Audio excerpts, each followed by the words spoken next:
Satu Pak, Bu. Silakan Pak. Ngomong lagi. Tapi kader lagi. Masuk karir. Sehat. Selamat tahun baru dulu nih. Sama-sama. Untuk di tahun baru 2023 ini kan berarti kita baru saja lewat di tahun 2022. Nah, itu kan ada mungkin beberapa refleksi dari Dinas Pendidikan Kabupaten dan juga apa resolusinya atau rencana ke depan setahun ke depan dari Dinas Pendidikan Kabupaten Buleleng. Silakan Pak Iris. Baik, Pak Utu, untuk refleksi 2022 ya untuk bahan acuan kegiatan kita di tahun 2023. Jadi seluruh program yang ada di tahun anggaran ya, yang telah kita susun di dalam dokumen pelaksanaan anggaran Istiqora Kabupaten Buleleng itu semuanya sudah selesai ya, kita laksanakan dengan baik ya. Untuk di dalam pelaksanaan ya pasti ada kekurangan ataupun kelebihan. Kelebihannya adalah bahwa seluruh program yang telah diluncurkan oleh Kementerian Pendidikan dan Kebudayaan khususnya dalam pelaksanaan implementasi kurikulum merdeka itu hampir semua satuan pendidikan sudah melaksanakan program implementasi daripada kurikulum merdeka itu. Yang kedua, seleksi kegiatan untuk P3K itu masih menyisakan tugas kami Dinas Pendidikan karena memang secara schedule itu tahapannya sudah bisa kita lalui. Namun dari segi output itu masih belum ya, outputnya masih belum dapat kita rasakan khususnya kepada guru-guru kita yang sudah menjadi prioritas seperti prioritas 1, prioritas 2 dan 3 itu kan sudah kita lakukan penilaian yang dilakukan oleh guru senior, kepala sekolah, pengawas maupun kita Dinas Pendidikan dan juga BKPSDM.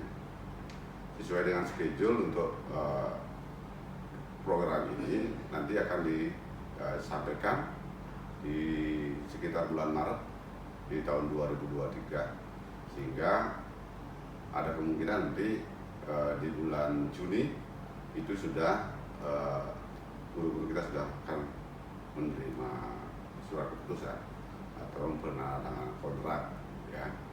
Kalau kita lihat dari jumlah yang ada itu 843, namun setelah kita lakukan pendataan ulang terkait dengan kegiatan itu ternyata di Dinas Pendidikan saja dari guru dan tenaga pendidikan itu hampir 500 yang pensiun.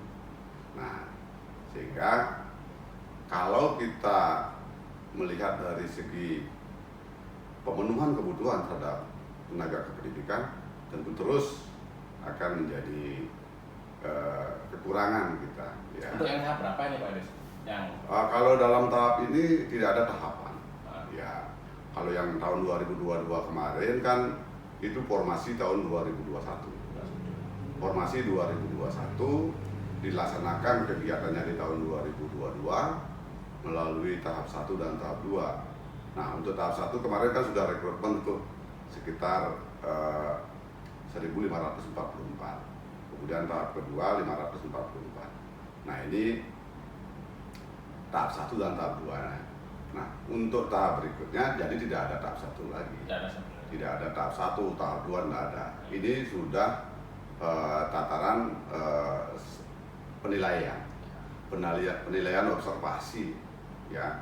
Seluruh guru yang sudah ada di Dapodik yang sudah bekerja juga lebih atau sama dengan 3 tahun mereka sudah bisa dilakukan penilaian. Nah, ini sudah berproses, kita sudah lakukan di bulan November kemarin ya, dan nanti secara schedule itu akan disampaikan di bulan Maret. Kita menunggu karena ini semua by system. Kita menunggu dari Direktorat Guru dan Tenaga Pendidikan informasi ini karena pengumumannya nanti akan dilaksanakan di bulan Maret. Tentu setelah bulan Maret akan ada istilah masa sanggah, kemudian dikembalikan ke kita setelah masa sanggah itu, dan dari pihak Distrikpora berkolaborasi dengan BKPSDM itu akan mengajukan NIP formasi, penetapan formasinya, tempat yang disesuaikan dengan data dari masing-masing pelamar seperti itu. Jadi yang sudah ditempatkan atau sudah ditugaskan berapa sudah? Yang sudah? Ini Yang, kan yang belum nih, yang Maret nih kan? Yang Maret kan belum. Belum, iya. Tapi kan semuanya sudah ada di sekolah. Oh, sudah semuanya. Semuanya sudah ada di sekolah. Itu saya kira pergeseran tidak terlalu banyak. Ya, tidak terlalu banyak. Bahkan mungkin sebagian besar ada di tempat mereka bertugas masing-masing. Nah, itu untuk P3K. Untuk prestasi sekolah atau capaian yang sudah diraih oleh sekolah, mungkin seperti sekolah penggerak, guru penggerak, itu seperti apa di tahun 2022 ini, Bapak? Untuk angkatan 1 kan sudah lewat. Sudah lewat. Angkatan 1 sudah lewat. Kita kemarin sudah lakukan refleksi terhadap sekolah penggerak ya, maupun yang kemarin itu untuk sekolah penggerak di Denpasar di Paragon, itu sudah menginjak ke tahun ketiga.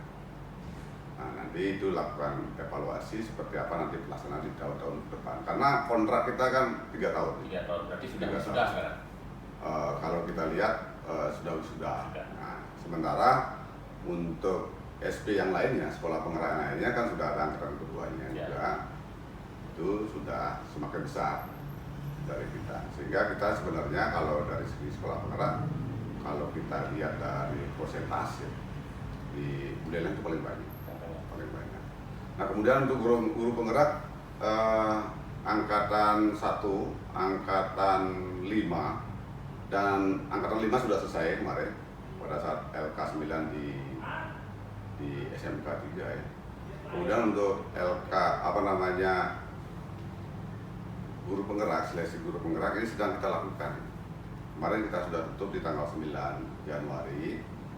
Ya, sudah ada banyak guru juga yang sudah mendaftar. Namun ini sedang proses. Prosesnya mungkin hampir sama dengan seleksi-seleksi sebelumnya.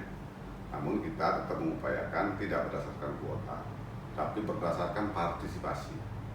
Ya, kita sudah sampaikan ke pusat melalui Balai Guru Penggerak di Denpasar bahwa seleksi untuk guru penggerak tidak berdasarkan kuota, tetapi berdasarkan partisipasi. Nanti kita berbeda nanti hasilnya. Mudah-mudahan harapan kita semakin banyak guru penggerak kita yang lulus di seleksi ke depan ini, yang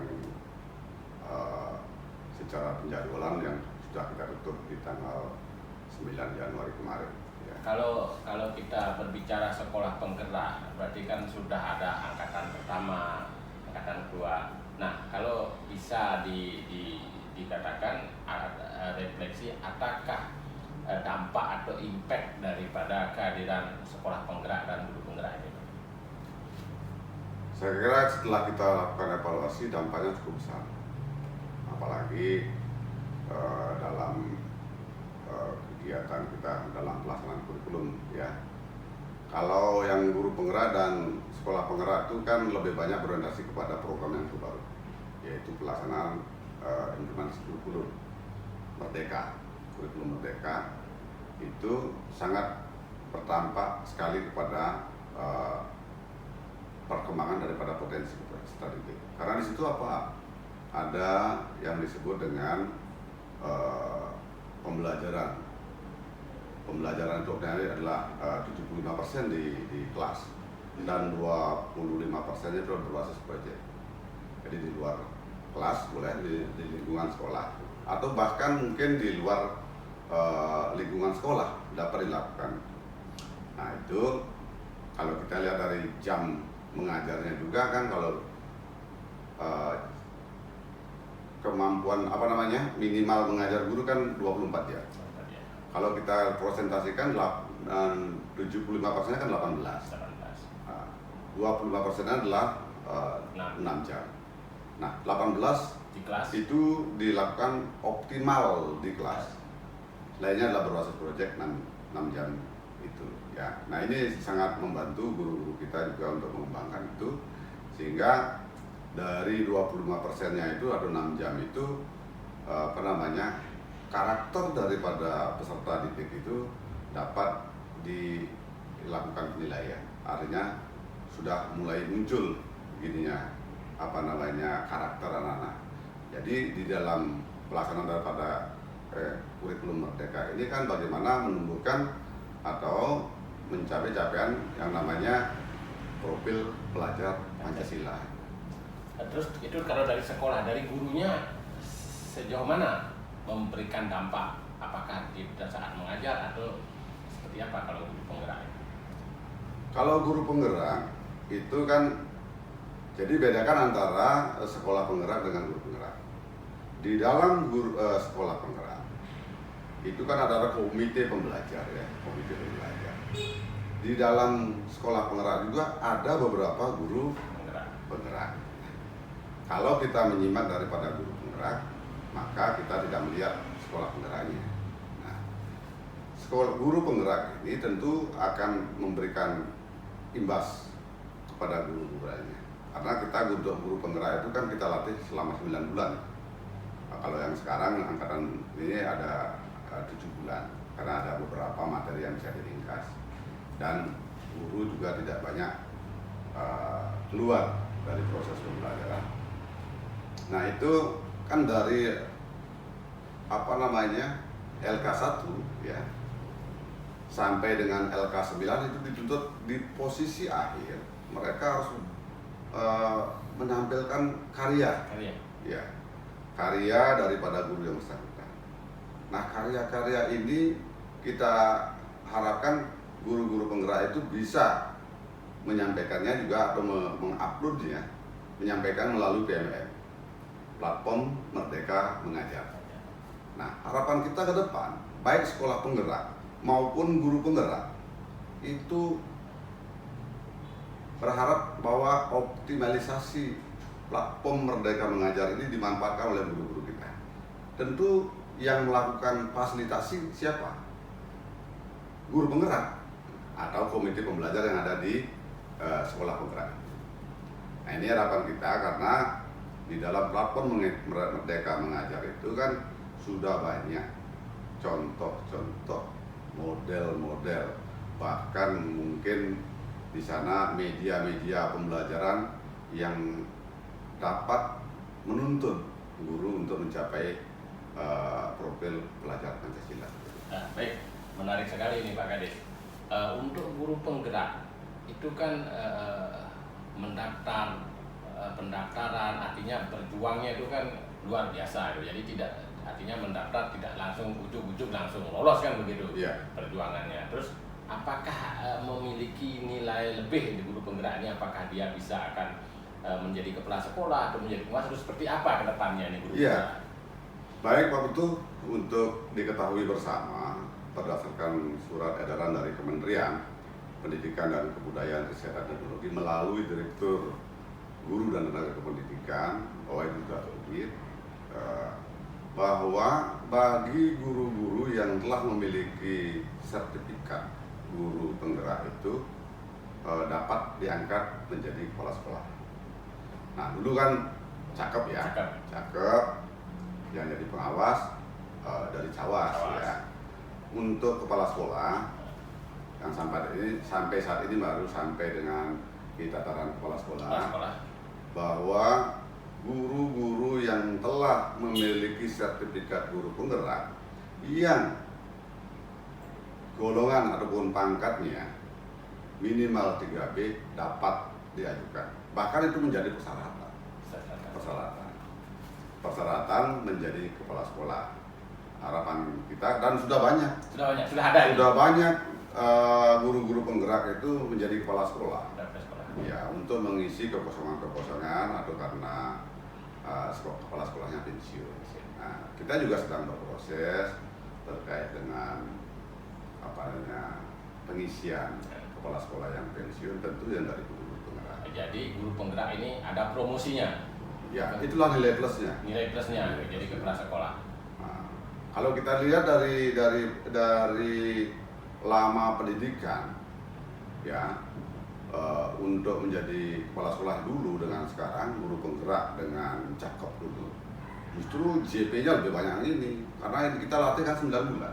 Lebih banyak Dari lokakarya pertama sampai dengan lokakarya 9 yang kita sebut dengan LK1, LK2 sampai dengan LK9 itu. Berarti kalau dari segi materi lebih lengkap. Ya, secara manajemen juga secara manajerial pengelolaan sekolah juga di situ kan sudah disampaikan juga. Sehingga wajarlah. Nah, untuk perkembangan berikutnya, kemarin kami sempat diskusi dengan Kepala BGP, Pak Wayan Surate, bahwa kondisi Buleleng juga kan sangat minim juga dengan pengawas. Pengawas itu juga nanti akan dari GP, bisa diambilkan dari guru penggerak, dan naskahnya sudah ada katanya sudah di direktorat, bahwa sudah di Pak Direktur untuk diajukan kepada Mas Menteri, kepada Pak Menteri Pendidikan dan Kebudayaan Riset dan Teknologi itu untuk, jadi di situ persyaratan adalah GP juga, guru penggerak, namun mungkin pangkatnya 3C. Kemudian sekolah-sekolah atau kepala sekolah yang dari sekolah penggerak juga menjadi persyaratan untuk jadi seorang pengawas. Ini masih draft nih, masih draft, belum final. Kedepannya nanti akan seperti itu, termasuk kepala sekolah yang beberapa periode di sekolah itu yang memiliki capability yang baik gitu ya, untuk bisa kita jadikan pengawas sekolah. Mudah-mudahan dalam waktu dekat di awal tahun pelajaran ini bisa terbit surat itu, sehingga pemenuhan akan pengawas, pemenuhan akan kepala sekolah dari persyaratan itu bisa diisi oleh GP, sekolah penggerak, kepala sekolah penggerak, maupun dari kepala sekolah yang sudah memiliki masa kerja dengan periode yang 2-3 periode. Terus ada kabar-kabar yaitu bahwa kepala sekolah di sekolah penggerak tidak bisa dimutasi atau seperti apa itu sebenarnya? Itu adalah komitmen di MOU bahwa sekolah penggerak itu berdasarkan MOU Bapak Bupati pada saat kita pertama di Bali ya, tahap 1 kan kita diberikan prioritas ya sebagai piloting, jadi Buleleng dengan Denpasar ya. Di dalam MOU itu tersurat bahwa untuk tidak melakukan mutasi atau rotasi kepada kepala sekolah yang memiliki predikat sebagai kepala sekolah penggerak. Nah, ini kan sudah tahun ketiga sekarang. Dalam waktu 3 tahun. Dalam waktu 3 tahun. Nanti setelah ini kan batas waktu 1 periode kepala sekolah itu 4 tahun. Ya, nanti kita lakukan evaluasi kembali lah. Karena MOU-nya memang 3 tahun. Oh gitu. Jadi bukan selamanya. Bukan selamanya. Jadi untuk melakukan penilaian terhadap pengelolaan pendidikan atau manajemen pendidikan di satuan pendidikan khususnya sekolah penggerak, tentu dasarnya adalah MOU itu. Ya, MOU itu kalau 3 tahun baru kita lakukan evaluasi. Yang lainnya boleh. Baik, sekolah penggerak, guru gerak menarik beberapa juga dari sekolah penggerak ya, atau beberapa sekolah juga yang sudah menerapkan kurikulum merdeka. Ada beberapa hasil yaitu yang disebut dengan P5. Nah, ini sangat membuat siswa itu lebih kreatif. Seperti apa sebenarnya P5 itu di sekolah dapat disampaikan sehingga membuat kreativitas siswa meningkat. Ya. Penilaian di satuan pendidikan itu kan sekarang disebut dengan asesmen ya. Asesmen itu ada 3. Yang pertama adalah literasi, yang kedua adalah numerasi, yang ketiga itu akan menjadi angka di P5, penguatan profil pelajar Pancasila itu ya. Nah ini tentu ini adalah karakter. Jadi di dalam asesmen literasi, numerasi, karakter. Nah itu ya, karakter ini yang disebut dengan profil pelajar Pancasila. Jadi yang P5 itu adalah program penguatan profil pelajar Pancasila kan gitu P5. Nah ini kalau dari segi karakter kita sudah baik berdasarkan raport pendidikannya. Tapi tingkat literasinya masih rendah. Nah, baik itu siswa maupun guru. Nah ini mungkin kita sudah lakukan kucing-kucing klinik juga kepada satuan-satuan pendidikan. Karena ini kan baru sampel ya, sampel yang dilakukan oleh satuan pendidikan melalui asesmen, baik itu asesmen kepada peserta didik maupun apakah hanya sekolah penggerak yang melakukan P5 ini? Kalau saya lihat di sekolah itu ada pameran-pameran hasil-hasil karya siswa hasil yang bagus-bagus. Nah, apakah hanya sekolah penggerak atau sekolah yang seperti apa yang bisa melakukan pameran-pameran hasil karya siswa? Sekolah penggerak itu kan motornya. Barangkali kita sudah merasakan semua ya, satuan-satuan pendidikan yang di luar SP, sekolah penggerak itu kan semua sudah dimotori oleh satuan sekolah penggerak itu. Buktinya apa? Pada saat awal kita memiliki komitmen untuk melaksanakan implementasi kurikulum merdeka, itu kan motor penggeraknya kan SP. Kepala sekolah penggerak baik dari SD maupun SMP yang memberikan suatu pengimbasan kepada satuan pendidikan.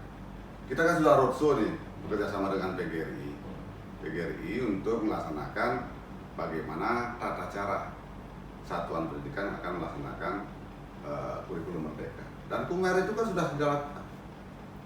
Nah, produk-produk daripada KUMER ini P5 atau produk-produk satuan pendidikan yang sekolah penggerak kan P5. Harapannya karena kurikulum merdeka itu juga dilaksanakan oleh SP, satuan pendidikan sekolah penggerak. Tentu karena sekolah lain juga melaksanakan kurikulum merdeka, ya harapan kita juga bahwa tidak hanya satuan pendidikan sekolah penggerak itu aja yang melakukan itu. Seperti itu. Nah, dorongan inilah perlu kita masih ini kan. Tentu ada banyak pendamping nanti dari pengajar praktek, pengajar ahli dan sebagainya nanti untuk melakukan pendampingan kepada sekolah-sekolah.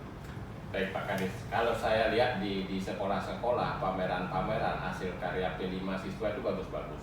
Apakah itu di SD, apakah itu di SMP yang saya sempat lihat itu bagus-bagus.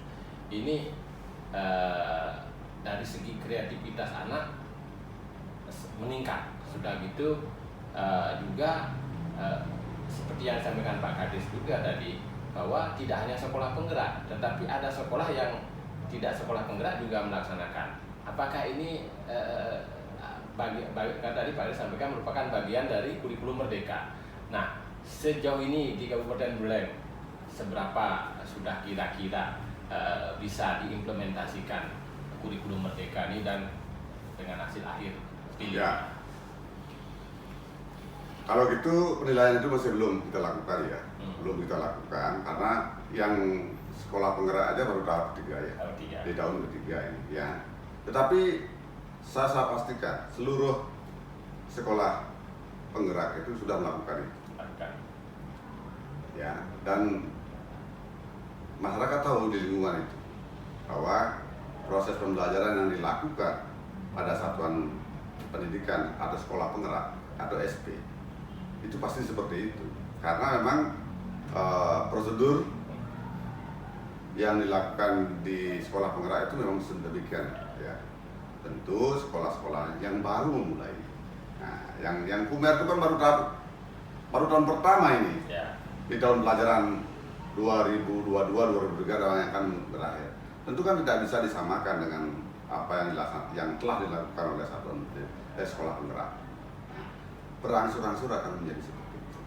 Ke depan lagi apa perlu ditingkatkan atau ditambah lagi akan model-model seperti ini?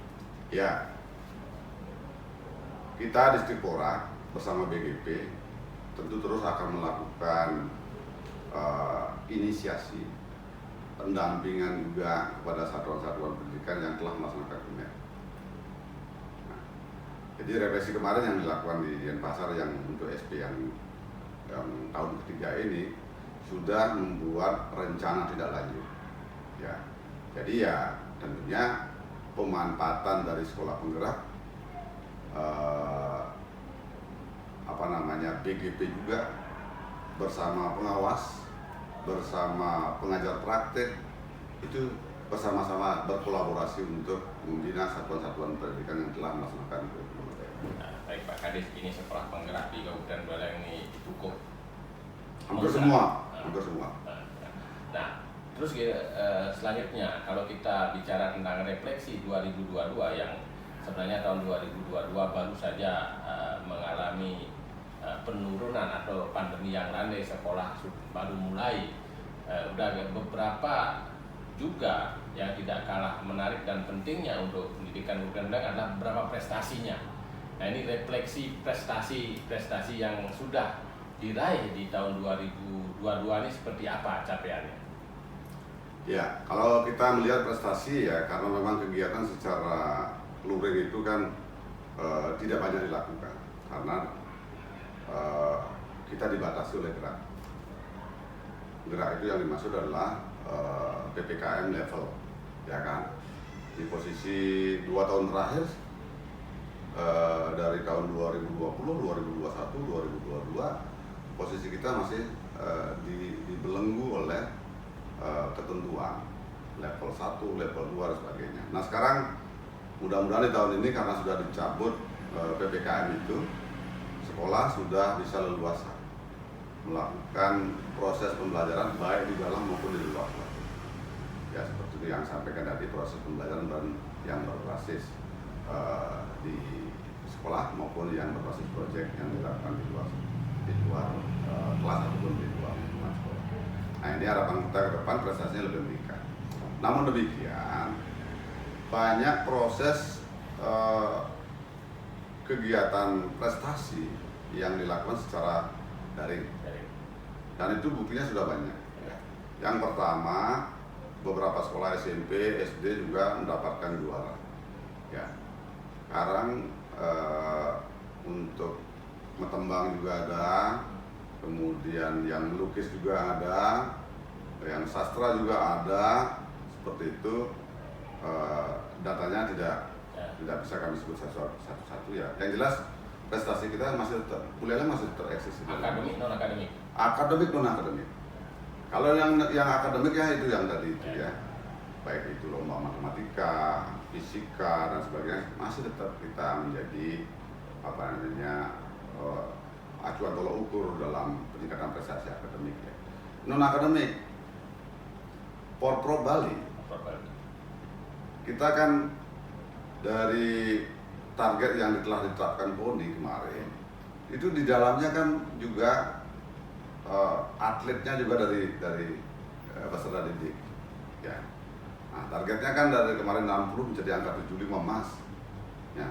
Ini artinya kan kita dalam keadaan terbelenggu itu prestasi kita juga membaik di bidang non akademik khususnya olahraga. Nah ini yang sudah diapresiasi oleh pimpinan Pak PJ Bupati bahwa bonus atlet yang berprestasi khususnya kalau kegiatan pendidikan kan yang bersifat non akademik tetap akan ditingkatkan. Ada juga di bidang raihan di bidang lingkungan juga prestasinya. Oh ya, Adiwiyata. Adiwiyata kita kan sudah ini ya, ada SD 4 ya Goblek dengan SMP-nya SMP 6. Itu kan meraih Adiwiyata nasional ya, yang baru tahun kemarin. Ya. Di menjelang akhir tahun ya diserahkan di pusat seperti itu. Tapi itu diserahkan secara daring sebenarnya, dan kebetulan SMP 6 kan ada di Jakarta. Mereka hadir dapat menerima itu. Dan untuk pengajuan berikutnya juga sudah ditetapkan. Ada 24 sekolah juga kita ajukan ke pusat untuk baik yang itu adiwiyata mandiri maupun adiwiyata nasional. Nah, Pak Kadis, dengan berbagai macam prestasi ini, baik akademik, non akademik, bagaimana sebenarnya pembinaan? Begitu juga ada iming atau semacam reward untuk yang berprestasi ini. Kalau reward itu sudah pasti, Pak. Sudah pasti, kita sudah menganggarkan itu. Tetapi kan prestasi dulu baru kita reward. Ya. Kan seperti itu ya. Gimana caranya kita bisa meraih prestasi? Tentu kita tidak bisa bekerja sendiri, ya. Raihan piagam penghargaan dan pengelolaan perpustakaan juga ada. Kolaborasinya siapa? Dengan Dinas Perpustakaan dan Arsip Daerah. Berkolaborasi. Kalau untuk adiwiyata kita dengan lingkungan hidup, ya. Kemudian untuk KSPAN, ya itu dengan Dinas Kesehatan juga dengan Badan Narkoba, BNK. Itu kita terus melakukan sosialisasi ke sekolah, baik dalam bentuk pendidikan narkoba maupun sosialisasi dalam bentuk lagu-lagu narkoba, sehingga anak-anak juga terhindar dari bahaya narkoba maupun skuter. Nah, Pak Kades, untuk ke depan atau untuk di tahun 2003 ini resolusinya seperti apa? Ingin meraih prestasi lagi? Apa sudah puas dengan prestasi itu saja atau mungkin ada ingin prestasi yang ingin ditingkatkan? Kalau kita melihat dari Buleleng ya, selalu pasti ingin meningkatkan itu, selalu ingin meraih. Jadi jangan hanya Buleleng seperti itu ya. Jadi semua sektor, baik akademik, non akademik, ya matematikanya, sainsnya maupun IPS-nya, bahasa Inggris seperti itu, tetap kita menjadi barometer untuk melampai kesuksesan. Untuk non akademiknya banyak cabang, bahkan mungkin perkembangan cabang olahraga juga sekarang sudah mulai banyak lagi yang baru gitu ya. Kita juga kenalkan kepada satuan-satuan pendidikan melalui beberapa forum seperti ke guru-guru olahraga ya, penjasa orkes, itu untuk mengenalkan kegiatan-kegiatan keolahragaan lainnya yang perlu kita selesaikan. Sekarang kalau di zaman sekarang, artinya zaman digital, jadi pembelajaran kemarin yang kita pandemi juga banyak menggunakan gawai atau HP atau laptop. Nah, ini juga kan sekarang sudah mulai ke hybrid, ada juga yang sudah tatap muka. Nah, karena anak-anak sudah, kalau dulu kecil dilarang bawa HP, sekarang dengan adanya pandemi pakai HP belajarnya. Nah, setelah itu juga karena menurut para ahli penggunaan HP yang berlebihan akan berdampak. Nah, ini bagaimana antisipasi dampak kepada siswa ke depannya ini? Bagaimana langkah-langkah dari Dinas Pendidikan atau satuan pendidikan untuk mengantisipasi kenakalan-kenakalan remaja yang khususnya yang sudah ada di SMP seperti itu? Baik, itu sebenarnya pemanfaatan gawai itu sebenarnya bisa kita setting ya. Setting dari pemantauan orang tua. Kan itu ada fungsi-fungsi tertentu. Mungkin ini yang perlu dikenalkan kembali ya. Sebenarnya untuk ke depannya itu kita mau tidak mau, suka maupun tidak suka, semua akan terdigitalisasi.